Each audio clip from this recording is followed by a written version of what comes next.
2021년에는 바이든 행정부가 들어서며 미국은 안정을 되찾는 모습을 보여왔습니다. 대외적으로는 아프가니스탄 철군에 대한 비판도 있었지만 트럼프 행정부 시절과 비교했을 때 여러 면에서 안정적인 모습을 보여왔는데요. 중국과는 2월에 시진핑 주석과 첫 통화를 나누었고 3월에는 알래스카에서 미중 고위급 회담이 있었습니다. 이 회담을 계기로 대중국 압박론에 대한 해석이 주목받기 시작했지만 작년 하반기에 들어서면서 분위기가 바뀌었습니다. 먼저 멍완저 화웨이 부회장이 석방되었고 중국 기업에 대한 부분적 규제 완화와 미중 정상회담이 잇따르면서 미중 관계가 안정적으로 관리되는 것 같아 보였습니다. 최근 들어 대만 해협 문제가 주목을 받으면서 중국에 대한 미국의 움직임이 심상치 않아 보였지만 바이든 행정부는 2021년 하반기 이후 보여준 대로 2022년에도 중국과의 관계를 신중히 다룰 것으로 예상됩니다. 안정적인 국내 쇄신이 내부 정치에 있어 중요하기 때문입니다. 따라서 트럼프 행정부 시절 동안 부과된 관세나 국가 안보와 관련된 중국 기업에 대한 규제가 쉽게 풀리지 않겠지만 경우와 시기에 따라 이에 대한 부분적 양보 조치도 조심스럽게 기대할 수 있을 것으로 봅니다. 즉, 바이든 행정부는 중국과 관련된 사안에서 미중 전략 경쟁 구도를 유지하면서 강경한 정책만을 일방적으로 추진하지 않을 것으로 예상됩니다. 군비 경쟁은 지속해서 이루어질 것으로 보이지만 내년 중국에서 개최될 동계올림픽에 맞추어 미국은 중국과의 관계를 조절해 나가며 기후변화 같은 영역에서는 협력을 추진할 가능성이 있다고 봅니다. 대중 압박은 쿼드나 오커스 또는 기존 동맹과 협력체제를 통해 유지할 것이지만 이러한 영역들이 군사적 마찰보다 오히려 기술, 우주, 가치와 자유주의 질서를 중심으로 이루어질 것으로 보이며 전면 충돌이나 갈등을 유발하는 사례는 되도록 감소시키려고 노력할 것으로 보입니다. 중동에서도 지난 1년간 자국 안보에 위협이 되는 사안들을 정리하고 안정적인 외교안보 환경을 구축하려는 움직임이 보였습니다. 이란 핵 합의와 아브라함 협정에 대한 입장을 보았을 때 전체적으로 중동 지역에 대한 관여를 축소하면서 직접적인 충돌을 피하려는 의도가 있는 것으로 보입니다.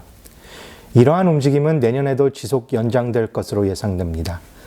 지난 6월 스위스에서 진행된 미러 정상회담에서도 바이든 대통령은 푸틴 대통령과 전략적 안정성을 강조하면서 안보 분야에서는 양자 관계를 관리하려고 노력했습니다. 최근 우크라이나 사태가 불거지면서 미러 관계가 미궁으로 빠질 가능성이 화두에 올랐지만 바이든 행정부는 이 문제가 확대되지 않도록 군사적인 조치보다는 지난 1년간 보여왔듯이 외교적 압박과 관여를 통해 상황을 관리하였습니다. 이에 따라 지난 주말부터 러시아가 군력을 우크라이나 국경에서 빼고 있다는 소식이 들리기 시작했습니다. 따라서 같은 문제가 우크라이나 또는 벨라루스에서 발생한다면 바이든 행정부는 이러한 문제들을 키우기보다는 외교적으로 관리할 것으로 예상됩니다. 무역과 투자 전략에 있어 바이든 행정부는 기업 투자에 초점을 맞추기보다 불평등 문제를 해소하기 위해 국제 조세와 반부패 정책에 중점을 둘 가능성이 높아 보입니다. CPTPP 가입이나 다자 자유무역 협정을 추진하기보다는 무역 관계에 있어 국익에 도움이 되는 디지털 무역 협정을 선별적으로 추진하거나 경제에 직접적으로 도움이 되는 부분적 규제를 더욱 많이 추진할 것으로 예상됩니다. 마지막으로 지난 1년간 바이든 행정부는 동맹 관계를 회복하기 위해 노력해 왔던 것으로 평가됩니다. 3월에는 미일과 한미 사이에서 여러 고위급 회담이 있었고요.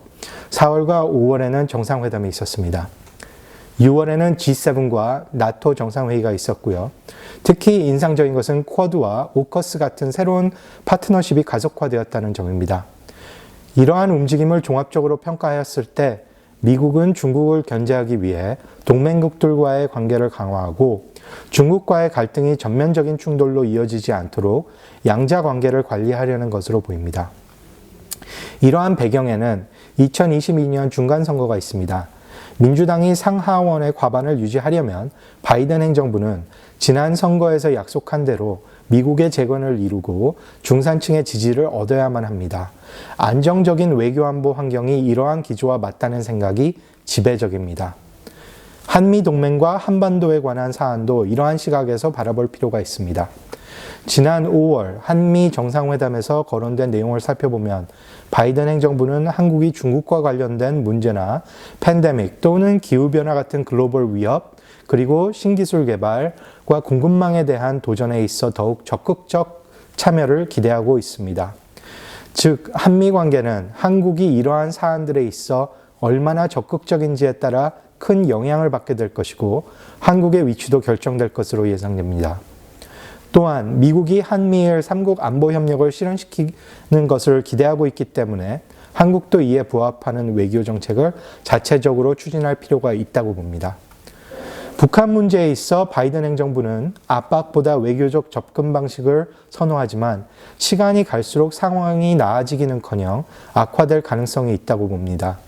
만일 북한이 대화 의지를 보인다면 미국도 대화에 임할 가능성이 있지만 지난 협상을 되돌이켜 보았을 때 합의를 이루기는 쉽지 않을 것으로 예상됩니다.